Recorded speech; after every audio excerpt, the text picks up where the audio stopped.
Pirite gisha jamaa ituranire kwa toto tiati kauntini ya Baringo aikari makeng'ethanira na maafitha a borithi hindi ya kurugurio kwa waki wa cukuru ya secondary. Aikari aitura ria Urus maugite ati ni makungirio wara iguru ria kuria cukuru cio fatie gwakwo. Maugite ati cukuru yo wafangirwo gwakwo itura ria Urus no thutha-ini mwaka ucio githamirio itura-ini ria kwa toto riria kilomita 10 kuma Urus ucenjera. Maugite ni ukuherithia ciana ciao iria ciina nyota ya githomo kuma matura-ini macio.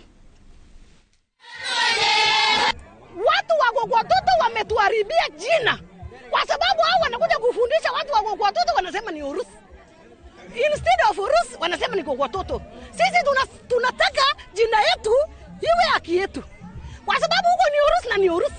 Na you will not be, yani haitafadilishwa forever. Mpaka tukufe wote.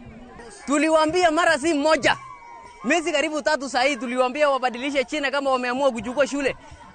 Wabadilishe jina, wameshindwa kubadilisha hadi wa sasa ndio wanataka kulonje hapa kwa watoto sublocation, wanataka kulonje Urus High School. Sasa watu wa Pokot wanataka wapatiwe shule. Mheshimiwa na pesa kidogo ya CDF hawezi jenga kwa location moja shule 2 kwa mwaka mmoja. Sisi tumekuwa na wakati mgumu kuzungumzia hawa watu ili wakubali